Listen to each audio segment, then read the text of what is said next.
Good morning, participants, and good morning, Monica. I welcome you all to the third day of this 5-day program on engineering optimization.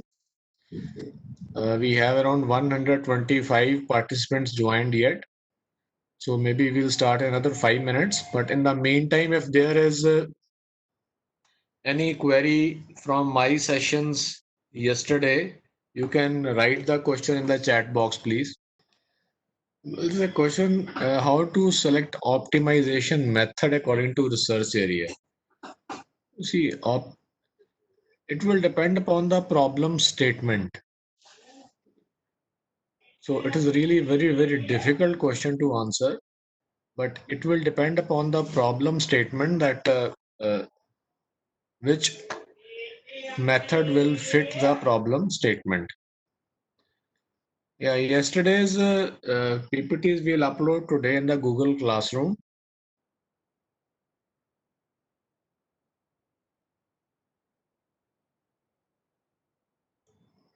There's a question, how will we check how many toolboxes are installed in MATLAB? So I will just show you.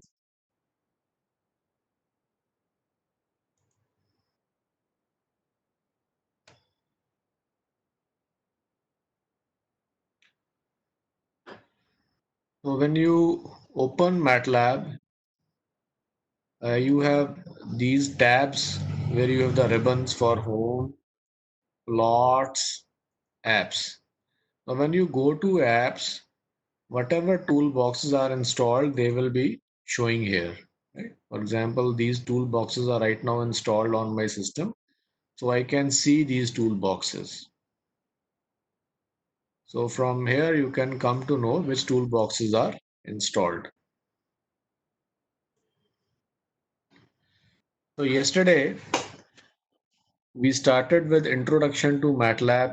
We discussed how to create matrices, how to edit matrices, and then we saw a few general applications like solving a quadratic equation or a polynomial of higher degree, then solving a system of linear equations, and then basic curve fitting.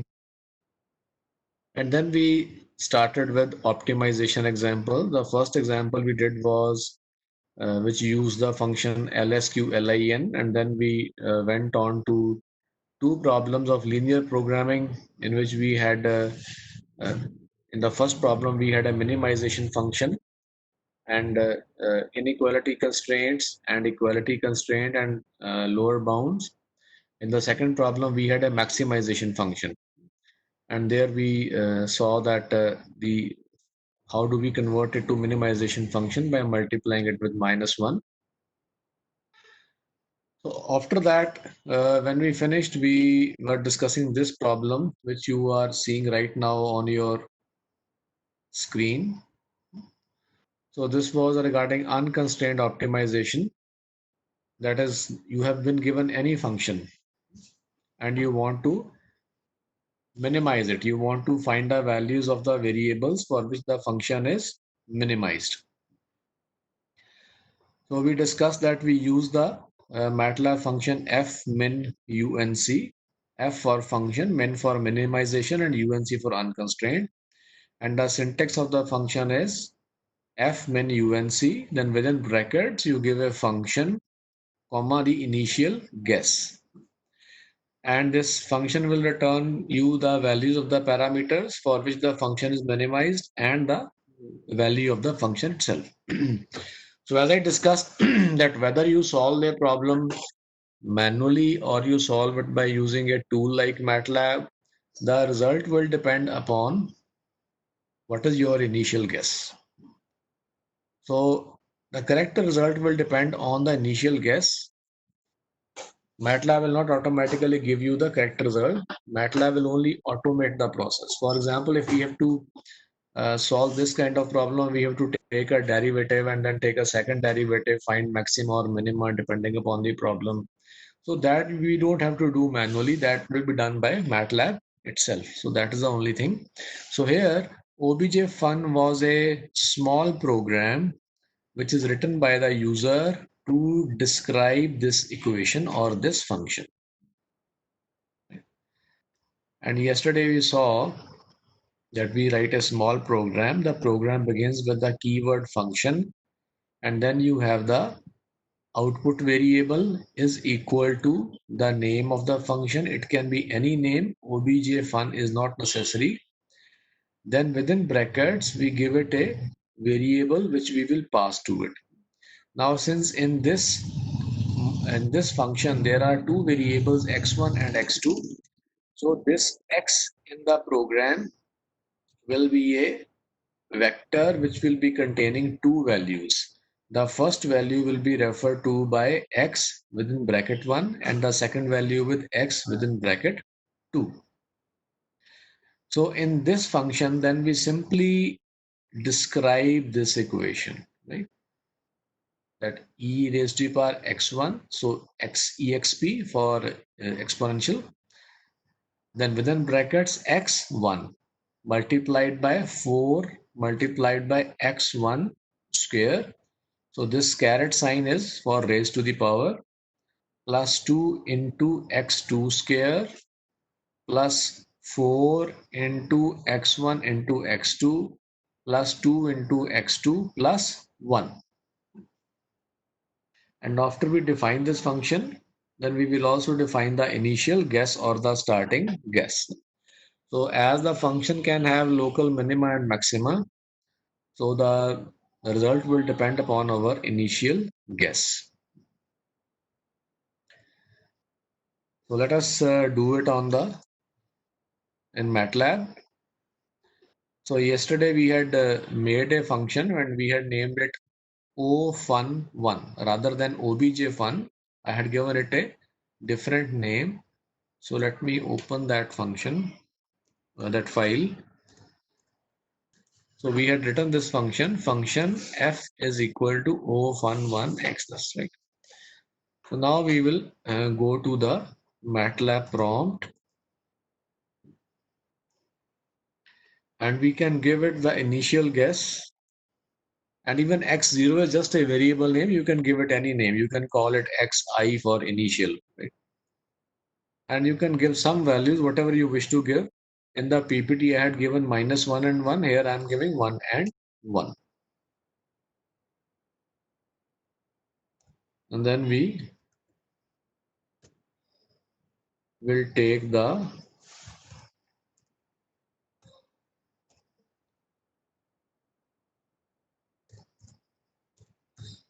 help of fmin_unc function. So our user defined function which describes our objective function is this, comma xi is our initial guess. So after we do it, it will say its value is that x is 0.5 and -1 and the value is almost 0, 2.75 into 10 raised to the power -12. So it's almost 0. So it says for x1 0.5 and x2 -1, you will get this value. So if I take a different guess, the result may be different, right? Because as I said, we may have local maxima, local minima.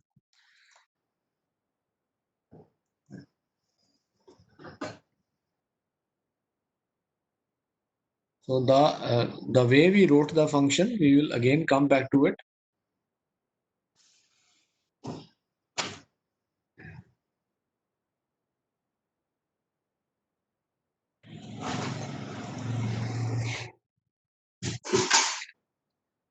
So our next problem is the transportation problem.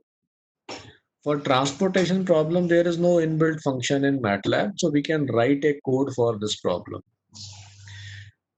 The session for transportation problems was scheduled yesterday, but because of some say the engagement of the speaker, we had to shift it to today. So I will explain a little bit what is a transportation problem for those who are not familiar. Otherwise, Dr. Sanjay Jain in the next session will discuss in detail the transportation problems. And after the lunch, he will discuss with you assignment problems. But before we discuss this transportation problem, let me tell you one more thing. So far, we have used LSQ, LIN, linprog, and fmin functions of MATLAB.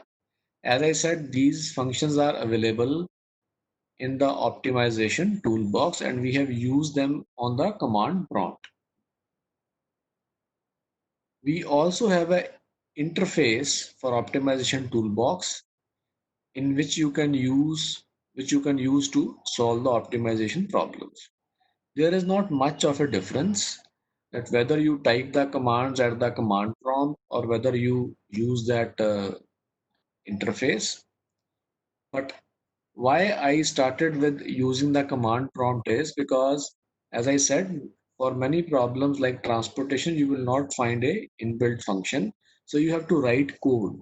So to prepare ourselves how to write code, I use the command prompt for using linprog, lsqlin, and fmin functions. Otherwise, I will just introduce you to the optimization toolbox. Let me clear the command window. So the command is optim tool. So when you type optim tool and press enter, a window will appear shortly. Yep, here it is. So it is an interface which just gives you what are the different type of solvers available. For example, you can see here these solvers are listed here alphabetically: binary integer programming, multi-objective goal attainment, this. So what we have done is we have used one fmin, then linear programming, linprog, and then constrained linear least square. So all the functions which are available in optimization toolbox, they are listed here. So you can see some soft computing tools like simulated annealing algorithm is available, quadratic programming is available, pattern search, so all these functions are available here. So you can see them here. So like let us just do one problem here. So for example, I do the same one fmin unc. I from here select fmin unc. Now which algorithm? So by default it is trust region. Otherwise you can use Gaussian Newton. To know the details about this, you have to really read these functions. Then it says what is the objective function. So here we have to give the objective function. So that means that function you have to write in any case in MATLAB. That we cannot avoid. Derivatives, right? It says approximated by solver, gradient supplied, gradient and Hessian supplied. So I will not go into that much detail. So we will just choose the default option, right? And starting point, that is initial guess. Remember we took, I think 1 and 1. So I will just take, I have to type it here. So you, in any case, you have to type the things, whether you type in the interface or you type at the command prompt, then you say start.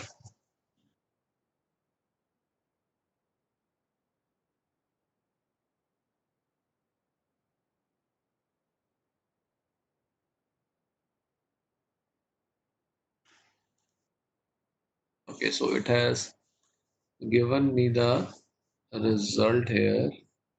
The result is same. It says objective function value 2.75 into 10 raised to the power minus 12. Here I am showing right now. Let me use the annotation. So here it is showing me the objective function value, and here it is showing that the first parameter has this value 0.5 and second parameter has this value, that is minus 1. The second parameter has a value minus 1. So similarly, if I have to do some linear programming problem, I will say linprog, and then I have to give here the objective function, the matrix here, the matrix for A, the matrix for small b, that is both are for linear, inequality constraints, and that also in the form of less than equal to. And AEQ, BEQ, then the bounds lower, upper, everything we have to give here, then we can say start. So we can use the Optim tool also for doing same thing.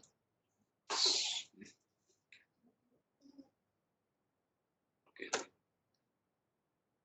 Now let us come to our transportation problem.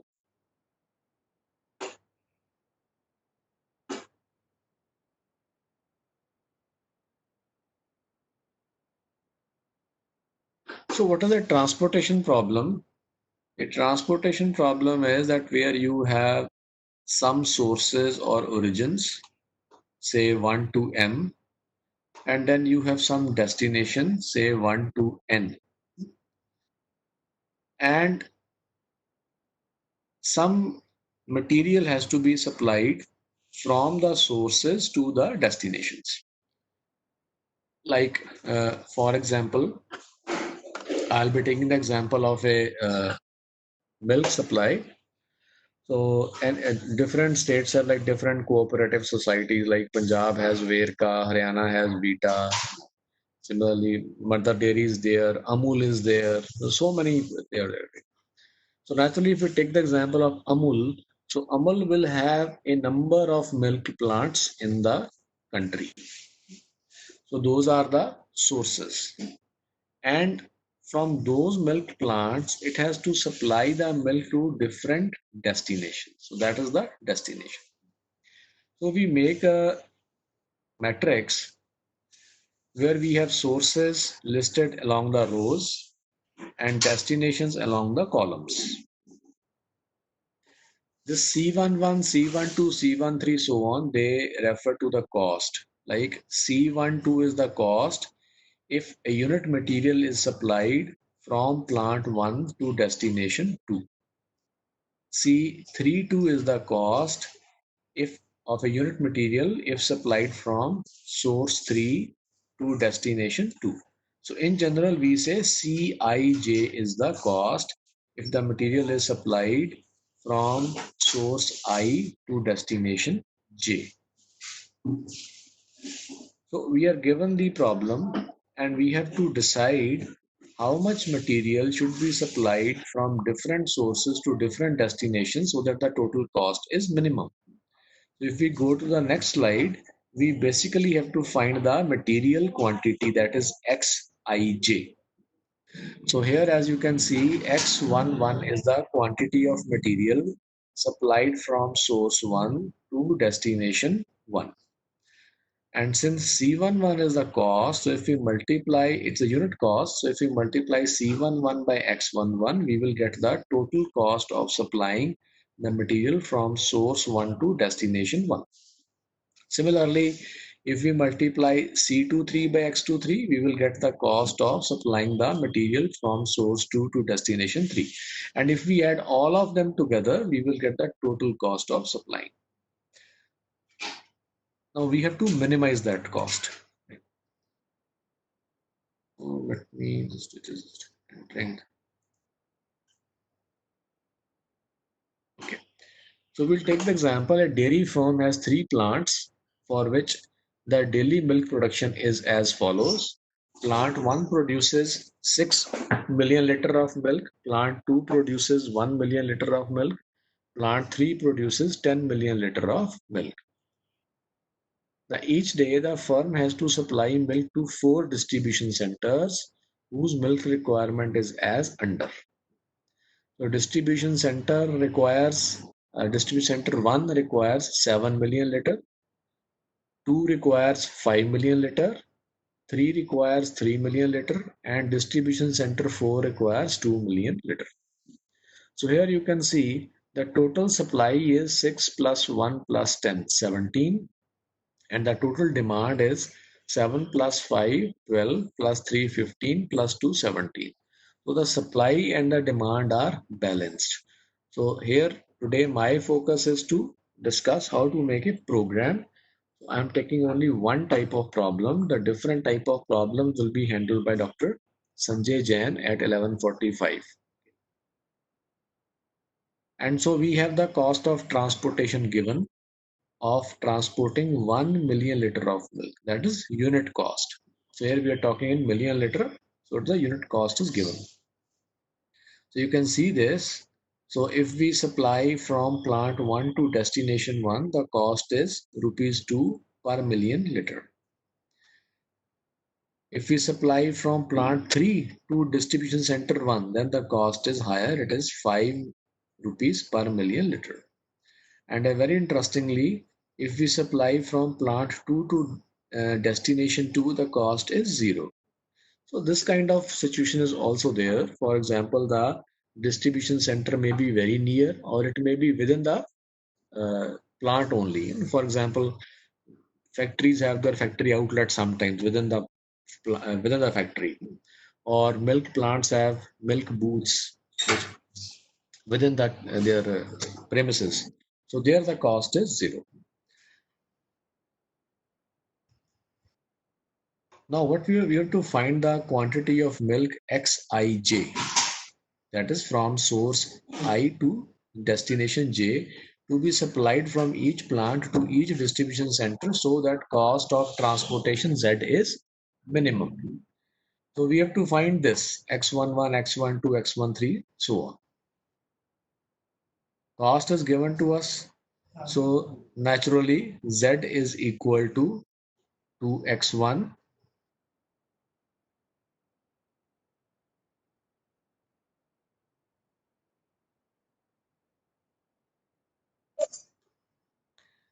So the total cost will be 2 multiplied by x11 plus 3 multiplied by x12, so on so forth. So this is the total cost. We have to minimize this. So before we go to MATLAB now, let us see how we will do it manually on a paper. If we have to do, how we will do it.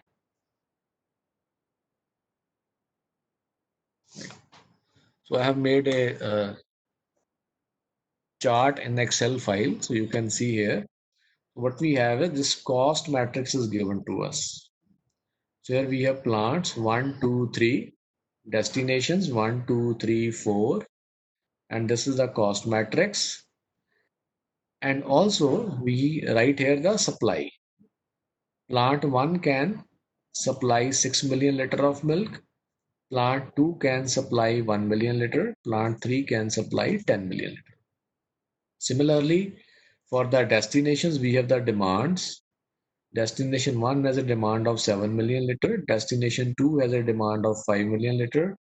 3 has a demand of 3 million liter. And the last one has a demand of 2 million liter.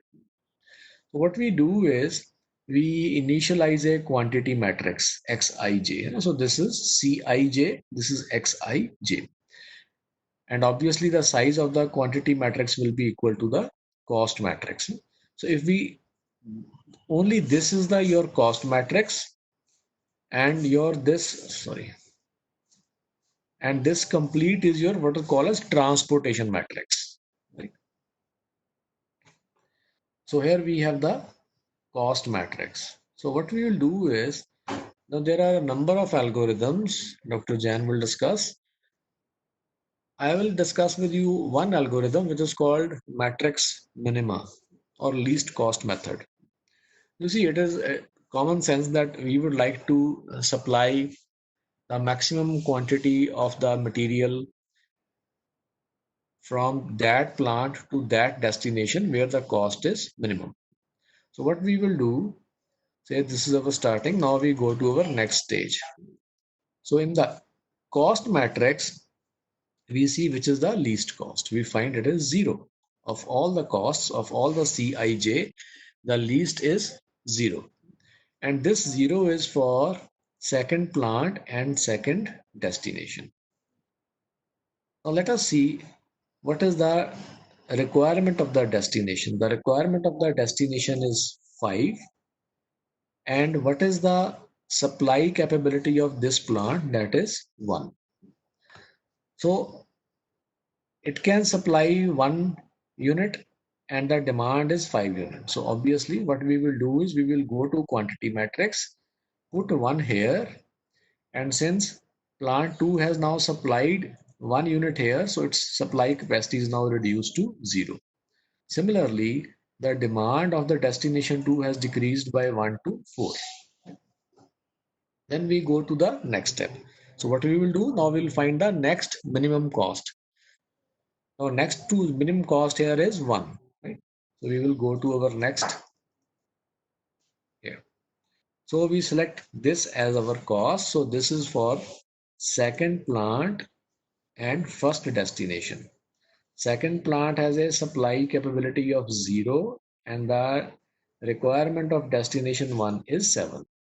So out of 7 and 0, whatever is minimum, that quantity we will put here, and we will reduce the supply for second plant and demand for the destination, because it was 0 only, so they will remain unchanged.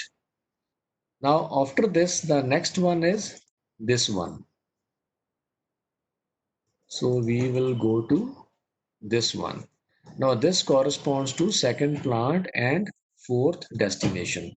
Second plant can supply 0 quantity and the demand of fourth destination is 2. So we will take minimum of 2 and 0. We will put here 0, reduce the supply, reduce the demand. Because the quantity has been supplied as 0, so naturally supply and demand will remain same. Now next to 1 is now 2. So now we go to our this. This corresponds to first plant and first destination. First plant can supply 6 units and first destination's demand is 7. So we go to the cost matrix, quantity matrix. We supply 6 units here. So the plant's supply has been reduced by 6, it becomes 0. And the demand has been reduced by 6, it becomes 1 from 7. Now next to 2, the next cost is 3. So in our next step, we will go to 3. So this is corresponding to first plant and second destination. First plant can supply 0 material, second destination wants 4. So we will go to quantity matrix, put a 0 here, reduce the supply, reduce the demand. Now next to 2 is 3 is 5. So in the next step, we will go to 5. 5 corresponds to third plant and first destination. Third plant can supply 10 unit and first destination's demand left is now 1. So we go to quantity, put here 1, reduce the supply of third plant to 9 and make the demand of the first destination as 0. So in this manner, from 5 then we will go to 7. So that is the next minimum cost, right? 6 is there. So because 6 is pertaining to second plant and second plant cannot supply anything now, so the quantity matrix will remain same. Next to 6 is 7. So when we go to 7, 7 again refers to the first plant and first plant supply is also 0, so quantity matrix will again remain same. Now next to 7 is 8. So when we go to our next 8, it pertains to third plant and second destination. Now third plant can supply 9 units and second destination's requirement is 4. So in the quantity matrix, we'll put a 4 here, make the supply of third plant 5, 9 minus 4, 5, and make the demand of second destination as 0 because its demand has been fulfilled, right? So after 8, we will go to then 9. We go to 9. So here also we will fulfill the demand of fourth center, which was 2. So just a minute, it was 5 here. It was 5, so it will be 5 here. will be 5 here, right? So for 8, it is for the third plant. You can come to the same maybe. Oh yeah, it is by default same. Sorry. So here it is. So here we next go to 9. So it is 5 and 2. So we will put the demand 2 here, reduce the supply from 5 to 3, and reduce the demand from 2 to 0. So in this manner, we will keep on moving through the complete cost matrix, starting with the least cost and then going to the highest cost, which is 15. So in the next step, when we go to the last 15, we will have all the demands met and all the supplies spent. So that's what we do. Now let us go to the flow chart. So what we are doing. So when we have to start, we have to take a transformation matrix. Right? We have to take a transformation matrix. So transformation matrix is the cost matrix plus the supply and the demand data. So this transformation matrix will consist of cost matrix, that is Cij, supply data Sij, and demand Dij. So supply we list in the last column and demand we list in the last row. Then we initialize a quantity matrix like we initialize there. Then we will locate the minimum cost Cij, and corresponding to Cij we will note down which is the row and the column in which this cost is lying.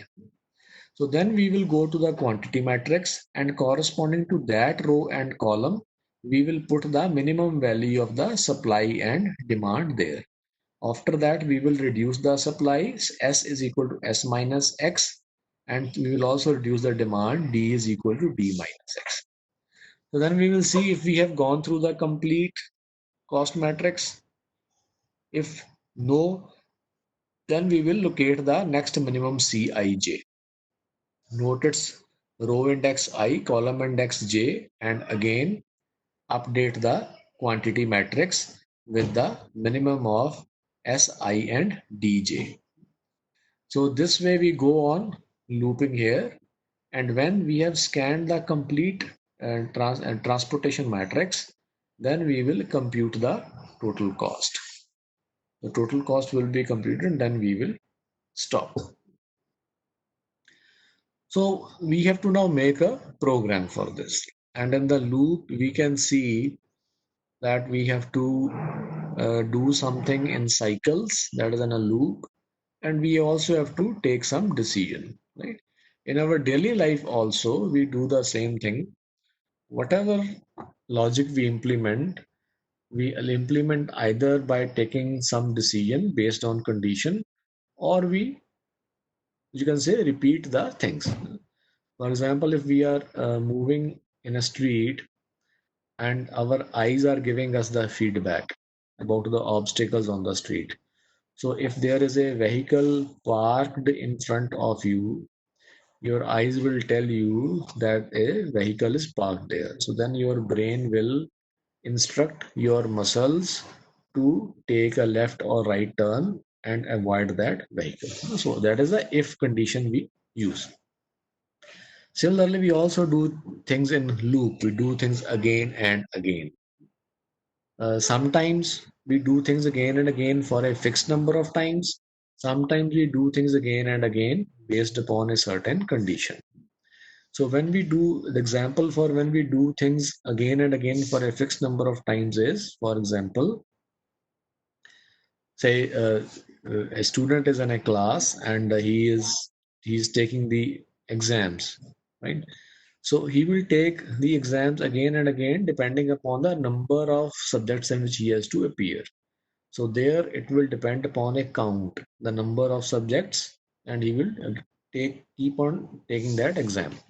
Or if we are say locking something, uh, in some locks you rotate the key once, it gets locked. In some cases you have to rotate it twice or thrice. So there you will rotate the key in the lock depending upon the number of times it needs. So you do it for those number of times. But if you are, let us say, hammering a nail in a wall to hang a picture, then you will not hang it, you will not hammer it with 3 or 4 times only. You will hammer it unless and until it has gone sufficiently inside the wall so that it can support the picture. So there you are repeating a process of hammering depending upon a condition. There it does not depend upon the count. You may hammer it 5 times, 6 times, 7 times, and conditions will depend upon what is the length of the nail, with how much force are you hammering it, what is the hardness of the wall in which you are hammering it. So some other factors, right? So similarly, when we make programs using logic. And logic, any type of logic, howsoever complex it may be, it will be formed either using conditional statements, that is if statements, where we see if this is the condition, then what is to be done. Second is looping. We do things again and again. Again, loops are of two types. One is where we run the loops for a certain number of times. Second is when we run the loop based upon a condition. So before we do that, for this program, let us have a introduction to programming in MATLAB.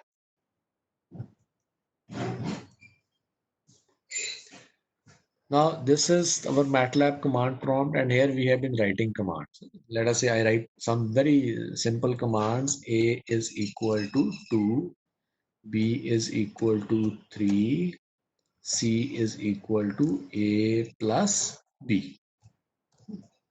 So I have written 3 commands. If I write these 3 commands in a program, in a file, it will become a program. So program is basically a series of commands. Now, usually you must see that when we work in Google or other things, in a Google search box, we type something and then we get the answers. So there has to be an interface in the program where the program can accept input from you and display output to you. So let us see what is the kind of interface available to us in MATLAB. Like here I typed A is equal to 2. But if I write M is equal to input, bracket starts, enter a number like this. So I have given a command, input command, which we will use in our programs to get the input from the user from the keyboard. So input is the command, within bracket in single quotes we are writing a message to the user, and whatever the user enters from the keyboard, that value will be stored in the variable n. So let me show you. Now I'll press enter. Now you see a message is displayed and a cursor is blinking. That means the system is waiting for the user to input a value. So the user enter, let us say 50. That's it. So M has been created with a uh, uh, with a value 50. So that is how you, in a program, that's how you get the values from the user. Then uh, after that, we have to also see how to display the output to the user. So like, for example, if I say now M is equal to, or you can say anything, N is equal to 2 into M. So I'm just simply doubling the M, and I press a semicolon at the end. So it doesn't show me the result, although the result is shown in the workspace, but it doesn't show me the result here. So what I can use an output command, a very basic command, disp n. So disp n, even if I press semicolon at the end, because this command is to display the result. So whatever variable I have given here, the value of that variable will be shown, 100, right? So we use input to get input from the user and disp to provide output to the user. And how do we write a program? Now all these things I have to write in a program. What I will do is I will go to here. I can go to this new script file, or I can just click on new script, right? Basically a blank program will open. So here I can write a simple program. Let me say I will give a CLC command to clear the screen, but this command will not be executed when the program is run. At the command prompt, when you type enter after typing the command is immediately executed. In a program, you just type the commands, but the commands will be executed only when the program is executed or the program is run. Then I say P is equal to input, enter a number. Then I say Q is equal to input, enter another number. Then I say R is equal to P plus Q, and then I display the result R, right? So when we type a series of commands, it becomes a program. Now we have to save it.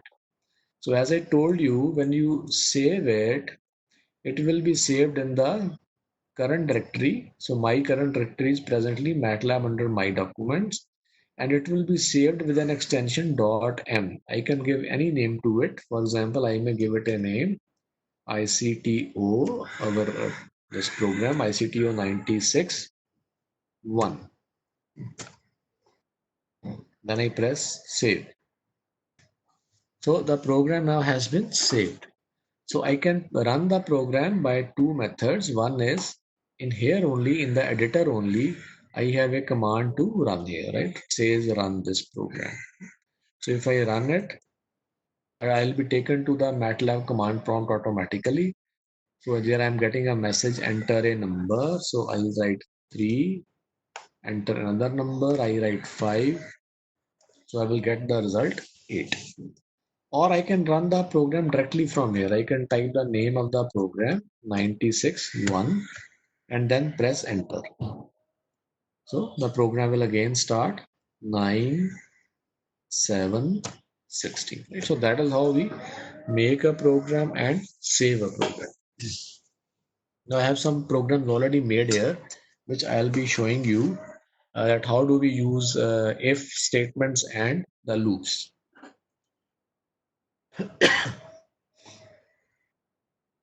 So those programs have also been created in the same way. So right now I have MATLAB open, and the second window is the editor window where I have just typed the program.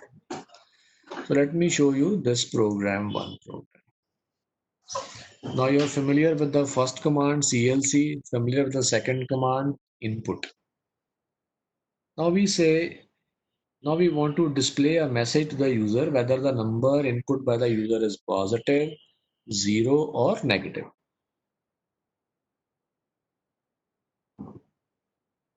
So we use a if statement. If, then we write the condition. If n is greater than 0, disp, a message will be displayed positive. Else if, that means if this condition is not true, then else if, then we are checking whether number n is same as 0. So remember here, we are using two equal to signs. Here in the input statement, we have used one equal to sign. So one equal to sign is called an assignment operator. That is, the data from the right hand side will be assigned to the variable on the left hand side. But when we put double equal to sign, that is called relational operator. A relational operator will check whether the values on the two sides are same or not. So if the value stored in n is equal to 0, then we will display a message 0 else. That means now if these two conditions are not true, then whatever be there, we will display negative. So how do we run the program? Again, we can click on the run button here. So let us run the program. We write 5 and we get a message positive. So let us again run the program. This time, let me disable the CLC command, right? So I have disabled the command by putting a uh, percentage sign in front of it. So if we start anything with a percentage sign, that becomes a comment. The MATLAB will not execute that statement. So I have disabled the clear command window command so that you can see the previous outputs also. Now enter a number. Now I enter -7. So I will get negative. So this ICTO 402, what you see here is this is the name of the program. I again run it. This time I enter 0 and we get a message 0. So that is how we can make a conditional statement. We can also see that what do we mean, how are these programs run. Let me resize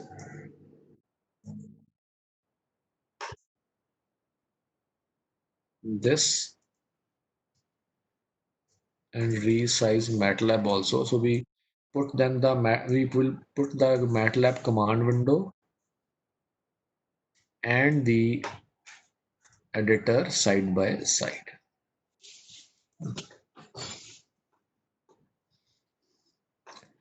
Now what I'm going to do is I'm going to run this program in what is called as a debug mode. That is a step-by-step mode so that you can see the result. I'm also going to clear the enable the CLC command again. Just a minute. Let me save it. Okay.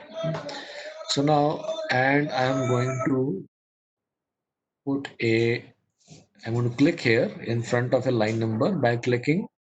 I have basically entered a, what do you call as in a debug mode, right? So, so that way I'll be able to see in steps what is happening. I click on the run, or let me just put this here only, remove it here. I'll put it the first line only. So this way you will see the effect of each line happening. Now we run it. Now it says,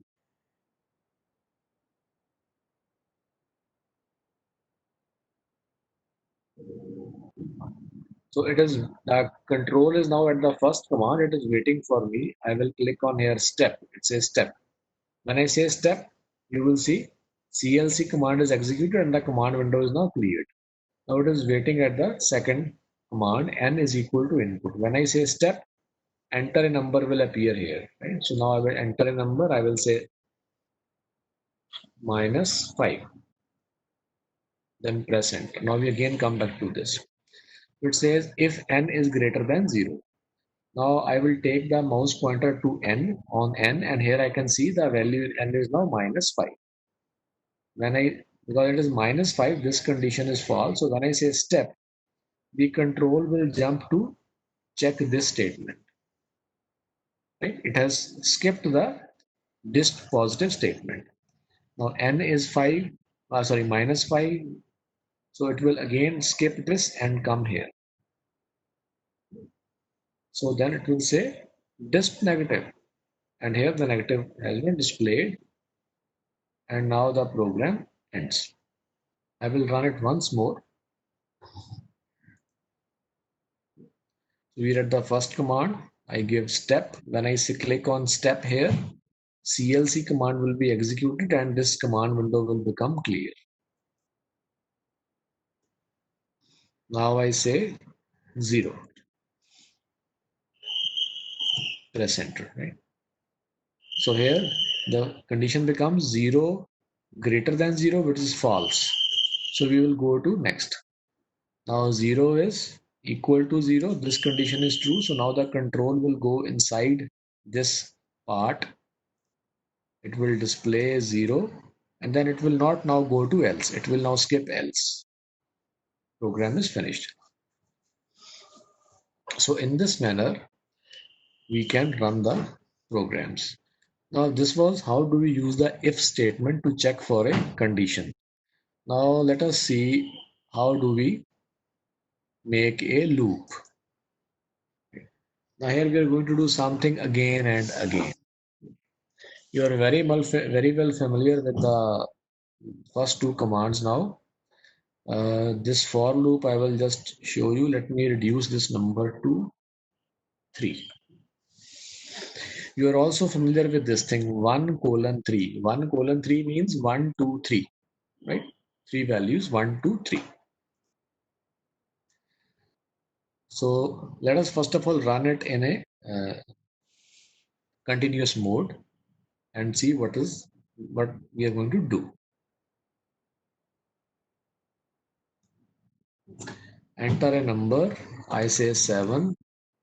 It displays me a table of 7 from 1 to 3. So 7 ones are 7, 7 twos are 14, 7 threes are 21. Now here if I change 3 to 5 and again run the program, it's 6, press enter. Now it is table from 1 to 5. 6 ones are 6, 6 twos are 12, 6 threes are 18, 6 fours are 24, 6 fives are 30. So what we are doing here is we are going here in a loop, doing something again and again. Now let us see what we are doing here. I will make it again 3 here so that we can run it in the debug mode.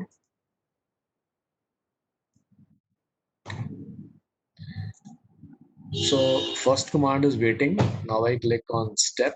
The window is cleared. Enter a number. I click on step. I enter now 12. Press enter. Right. We come here.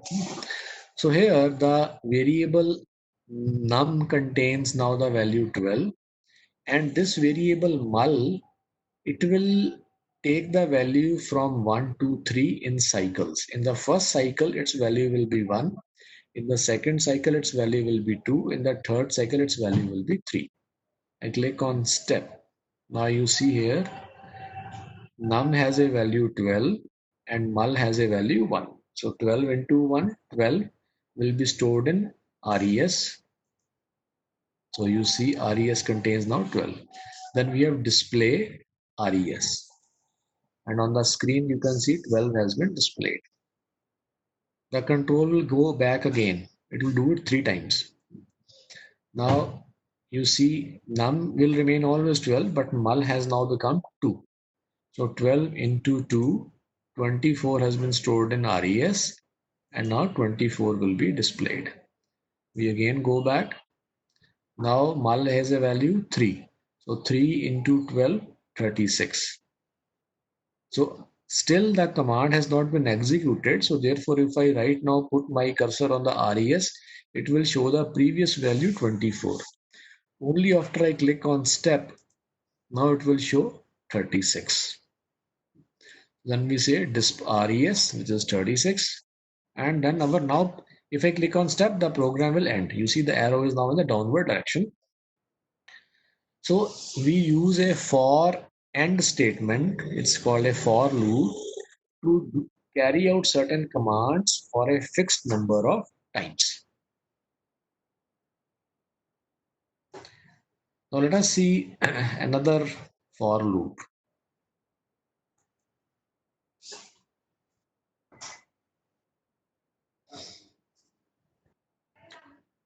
CLC, okay, sum is equal to 0. So a variable we have taken which is equal to 0. Then we are running a for loop 5 number of times, 1, 2, 3, 4, 5. So every time we are asking user to enter a number and we are adding that number. Remember yesterday I discussed on the command window, if a is 5 and we say a is equal to a plus 3, it will become 5 plus 3, 8. So a will get a new value of 8.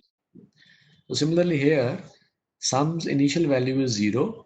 So depending upon what value the user enters here, it will become 0 plus new value. So sum will get the new value. Next time when the user enters another value, it will be the present value of sum plus the new value. So this process will go on 5 number of times, and then at the end we will display the sum of all the 5 numbers entered by the user. Let us see this. Enter a number 3, 2, 1, 6, 7. So it will run fixed number of times, and the sum has been displayed as 19. So every time I do it, it will run 5 number of times. But let us say I want to run it not a fixed number of times, but I want to run it based upon a certain condition. So now our loop will be there, but the loop will run based upon a condition. So we go to the next program. Now here, instead of for, you will see while. So this while is also a loop, but while will run based upon a condition. And what is that condition? Num not equal to 0. Just like double equal to sign is an equality operator, this means not equal to, right? It's a not equal. So we'll check the, so as long as the number, the user does not enter a 0, the loop will keep on running. Let me show you first. So the first command is CLC, so our command window will be cleared first. Let me reduce the size of this.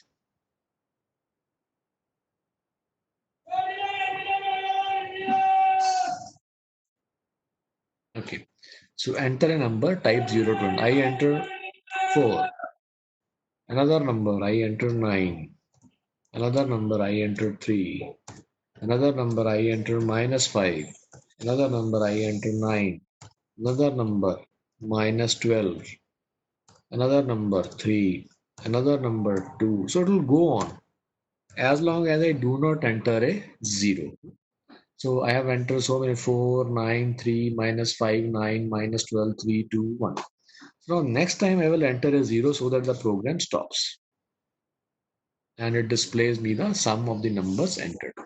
I had entered -12 and -5, that is -17. And then other were positive number. So the result has come out to be 1, 4, 14. Let us run it once more. Enter a number, I say 6. Enter a number, I just press 0. The program will stop immediately. I again run it. It says enter a number. I very first value we enter as 0. The program will stop. So what is happening? Let us see this in a debug mode.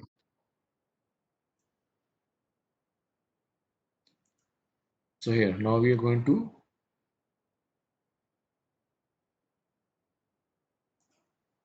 execute the first command. Window is cleared. Now we are initializing the variable sum to 0. Then num. So enter a number and say type 0 to 1. I enter now 5 and press enter. Right. Now num is 5. So 5 is not equal to 0. So the condition is true. So we go inside. Now look here. The value of sum is 0. The value of num is 5. On the left hand side also the sum will be shown as 0. But after you execute this statement, sum will be now 5. It is 0 plus 5, 5. And then we are going to ask the user to enter another value. Now I enter -3. Press enter. Step. You see, from end the loop control goes back to here, right? It doesn't go to next line. This loop will go on till the condition is true. -3, which is not equal to 0, so this condition is true. So we come here. Now the previous value of sum is 5 and the value of num is now -3. So 5 minus 3, 2. Sum has become now 2. Now we again ask the user to enter a new value. This time we enter 0. Press enter. We again come, the control again comes back to check the condition. Now num is 0. 0. So 0 not equal to 0 is false. Now when I click on step, the control will not go inside the while loop. You see it jumps to this sum. and it just displays the sum 2 and the program ends. So friends, here I have discussed with you the different types of logics that we use, different types of statements that we use for implementing a logic, like if statement, for statement, and while statement. Also, we have discussed input and disp for user interaction. Now we will go back to our program on transportation. The program I have already made, I will just discuss it, right? In the flow chart now, the first thing is we have to input the transformation matrix. So this is our program. Now here the first statement is again CLC to clear the command window. So I give an input statement, enter the transportation matrix. The user will enter the transportation matrix that I will store in a variable CSP. I have just given it a name CSP because cost, supply, and uh, demand, P, right, requirement. I should have named CSD, but any case, doesn't matter. Then this statement I just gave because to avoid typing the matrix again and again. So I will be saving the CSP in TM, right? Or just to make things simpler, let me use the word here TM only. I will remove this. I save it. Okay. Anyway, so we save the transportation matrix in TM. Now we are discussing an example of a 3 by 4 matrix, which is a cost matrix plus supply and demand. Right? This is our matrix. So the total matrix will be one row. This will be the total matrix actually. So it will have 4 rows and 5 columns. Okay. So, but depending upon the problem, the size may vary. So what we have done in the code is, then we will determine the size. This is a MATLAB function size. So we find what is the size of TN, transportation matrix. So size function will return me the number of rows and the number of columns. Okay. Then we are initializing a quantity matrix. So as I said, we will initialize a quantity matrix Xij. So that is what we are initializing here.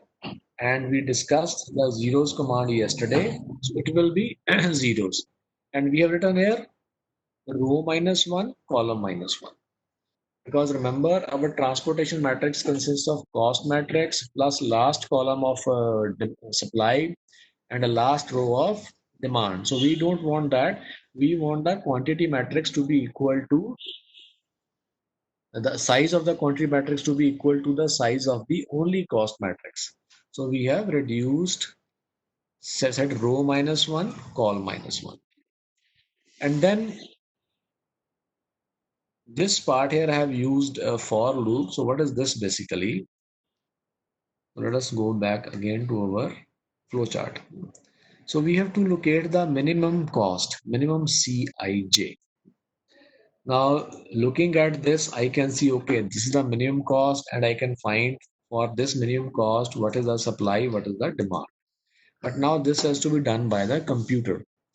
So what we will do is we will sort this whole, we will first of all convert this whole matrix into a single vector. And because we need to know that a particular value is in which row and which column, so we will also record that thing. Let me show you. I'll just unhide the columns. So what we are doing here is, you see, 2, 2. So this, it shows 2, 1, 5, 3, 0, 8, 11, 6, 15, 7, 1, 9. So I have converted it into a vector, column vector. And along with the value, I have saved in which row and in which column that value is. For example, the value 2 is in first row and first column. So first row, first column. The value 1 is in second row and first column. So it is in second row and first column. So I noted all this. And then I will sort it. So when I sort it along with the value, its corresponding row and column number will also come uh, along with it. So let me show you. Right. So here it is a sorted one. So now because 0 is the least, this is the least value, so 0 has come at the top. Along with that, its row number and column number is also here. So we have sorted it in from 0 to 15. So this we have done with the help of the uh, this part we have done with the help of the for loop. So we have taken a variable candy. Candy stands for cost and index, right? We initiate it as a null matrix, and then we say for I is equal to 1 to row minus 1, for j is equal to 1 to column minus 1, candy is equal to candy, semicolon, the value in the transportation matrix Tm at location ij, and then the row number I and the column number j.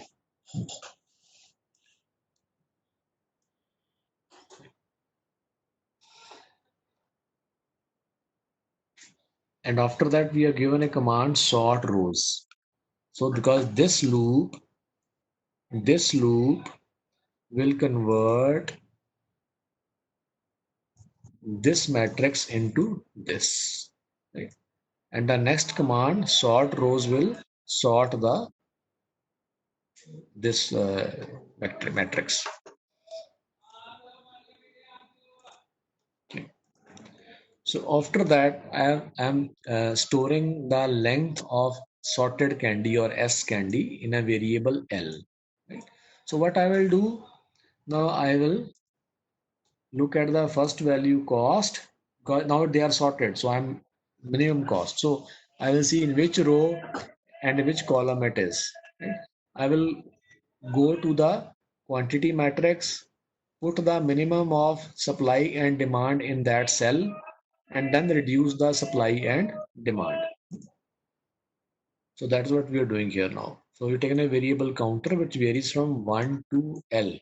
That is length of the sorted vector. And then we know that my row is stored in S candies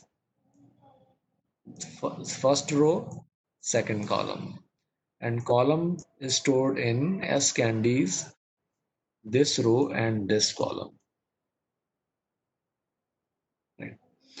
So we just after that we find the minimum of the supply and minimum of the demand, and we store that result in quantity RC, right? And then we are updating the supply and demand. So these some things which I have made a comment here that I will be using it.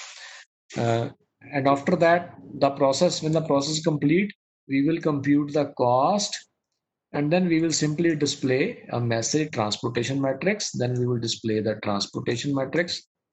Let me change it here. And we will display a message quantity matrix. Then we will display the resulting quantity matrix itself. And then we will display the transportation cost, whatever is the cost. So here I am combining a message along with the numerical value. So those who are familiar with the printf commands of C, so it is similar to that. Uh, uh, it's a little bit complex disk statement, but you will see the result, right? So let us see the result. Now, let us run it once.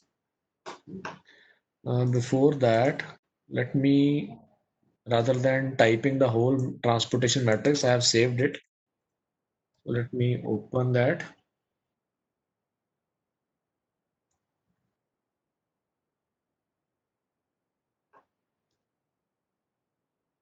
Okay, let me also clear the command window first. No, sorry, the workspace. Let me again open it.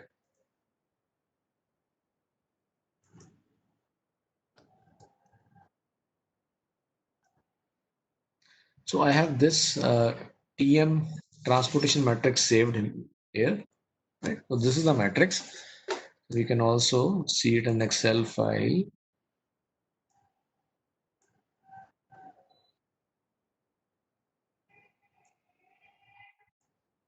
So this is our transportation matrix.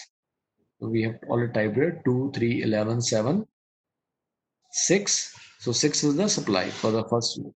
1, 0, 6, 1, 1, 1, 5, 8, 15, 9, 10, 10, 7, 5, 3, 2, 17. So this 17 is the sum of the supplies, sum of the demands, right? So this we have put in the value just to complete the matrix. So now this is there. So I will just run the program,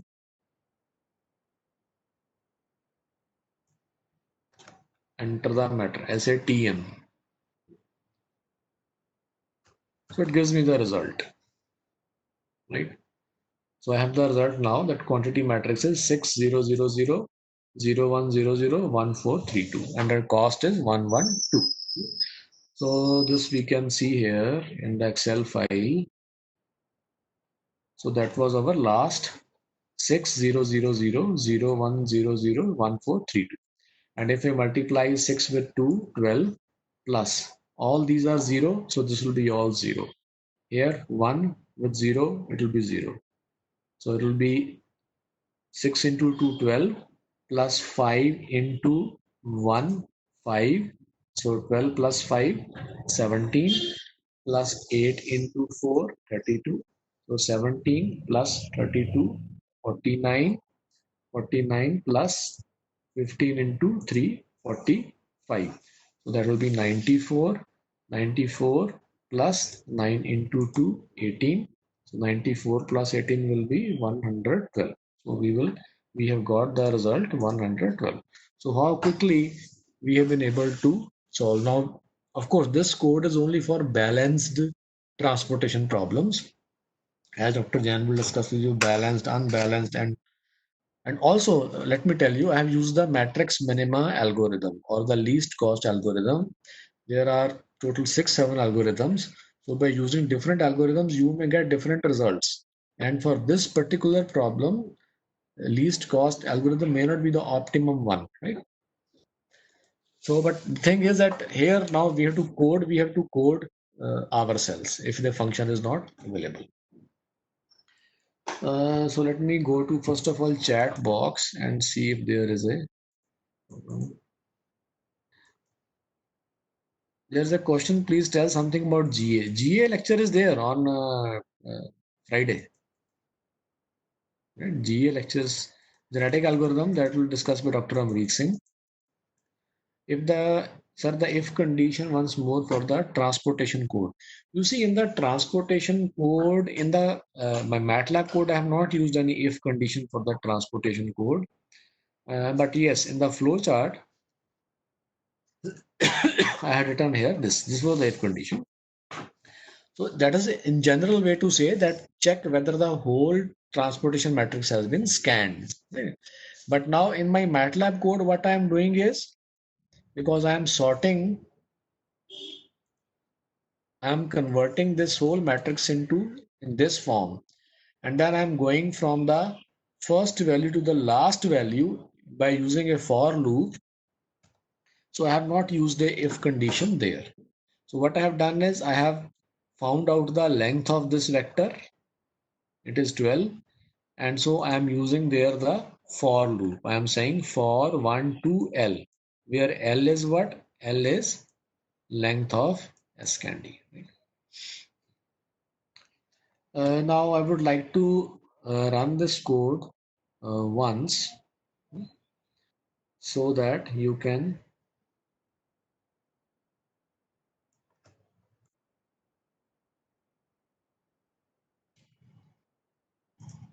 see how those things are happening.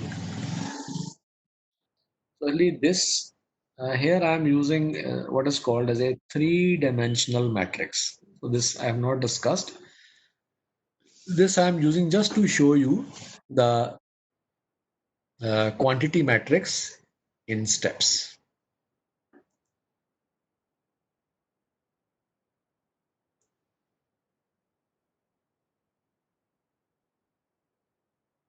So I will put a debug mode here. From here we will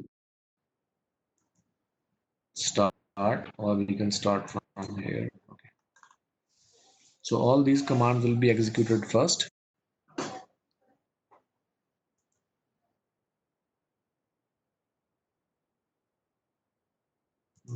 Before that, let me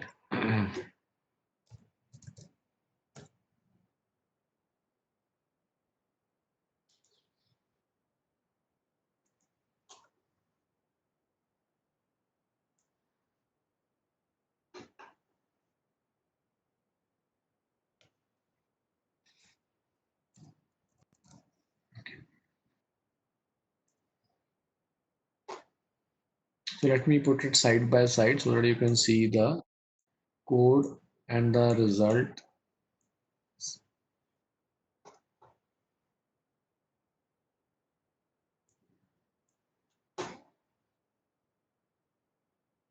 Okay. So we will now we have run the program and our debug mode has been inserted here.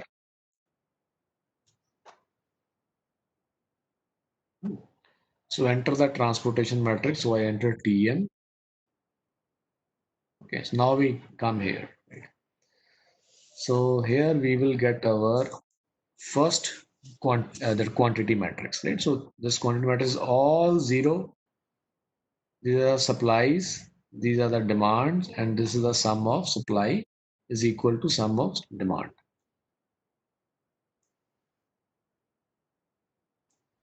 So we are carrying out some operations now and here. In our first step, one has been allocated, quantity one has been allocated here. The supply which was one has been reduced to zero, and demand which was five has been reduced to four.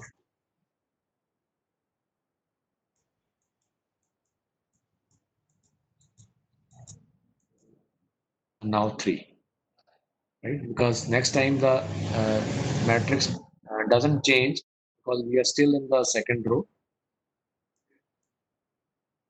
So this loop will run now 12 times.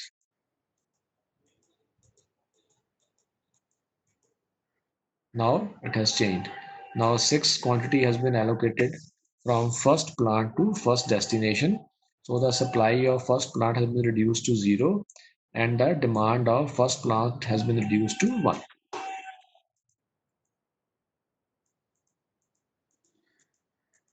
So next step. So in this manner, whatever we do on a piece of paper, we are doing it now programmatically.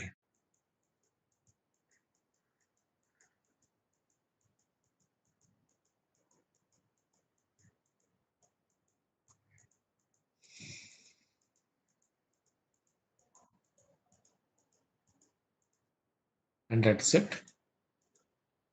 Right now the final results are there. So uh, friends, why we have included this topic in the optimization engineering course, that is topic on MATLAB, is because now see everything is shifting to computers. Just like without learning English language, we cannot study science and engineering. So similarly, programming is also becoming almost a necessity.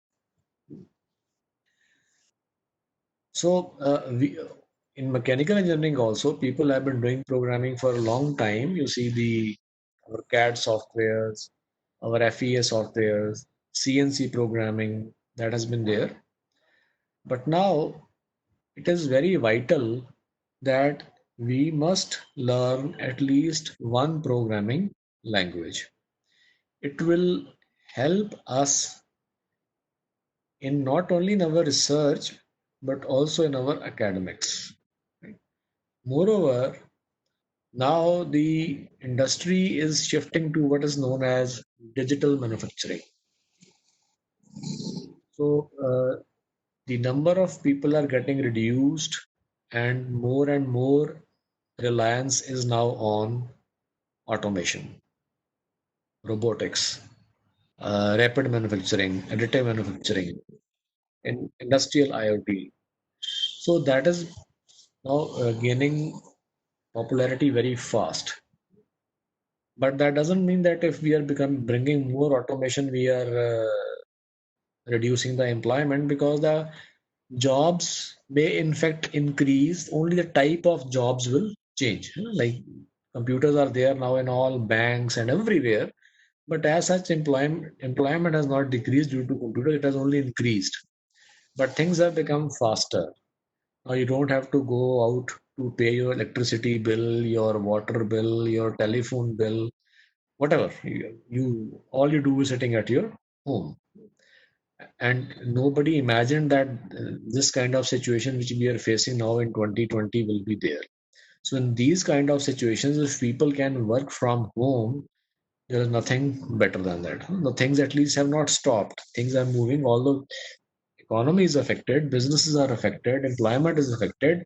But if computers had not been there, then the result would have been very bad.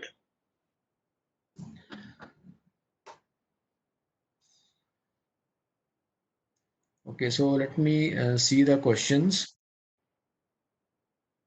Says how we will open editor to write program. Okay, so we are here in our MATLAB. This is your command window.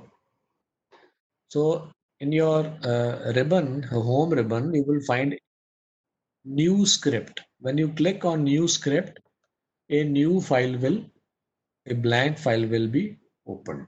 Right? So this is your editor where you can type the commands, make a program, save it, and then execute it. So to execute the program, you either click on the run button in the editor, or you go to the MATLAB command prompt and type the name of the program here.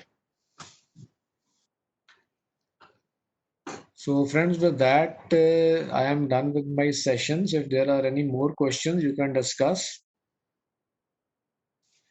Dr. Jan will discuss with you the transportation problem first, and then the assignment problem. And you will and you will see that tomorrow Dr. Lachwani will discuss with you some multivariable optimization problems. And Dr. Amrik Singh will discuss with you GA and particle swarm optimization PSO, which are both soft computing techniques. And Dr. Lini Matthew will discuss tomorrow with you artificial neural networks. So these soft computing techniques are becoming very popular, and to make use of these techniques, you must know programming to some extent.